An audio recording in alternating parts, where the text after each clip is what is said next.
Another big myth, autism apparently is now an epidemic. What do you think? Get your masks, everyone. There's a new virus. Okay. So, there has been an increase in diagnosed autistic people, and there's many reasons for this. So the first reason why autism gets talked about as an epidemic is because of the increase in diagnosis. So a lot of people who wouldn't have been diagnosed 50 years ago are being diagnosed. Undiagnosed autistic people back in the day did exist, but they were locked up. England used to have hundreds of asylums all over the country where people like us were locked up because we couldn't function in society. We were given electric shocks. We were given lobotomies. So no, autism hasn't just sprung out of nowhere. We just have a word for it now, and we're only just starting to tolerate it as a society.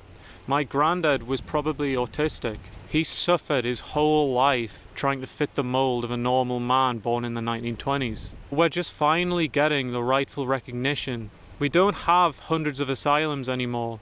We now have care workers, therapy, medication, community. So we haven't just sprung up out of nowhere. We are just recognized, and you can actually get diagnosed now. So more people know they're autistic now. 100 years ago, if you lived in a small area with like a small community, small localized power, you might not have realized you were autistic because you might not have suffered.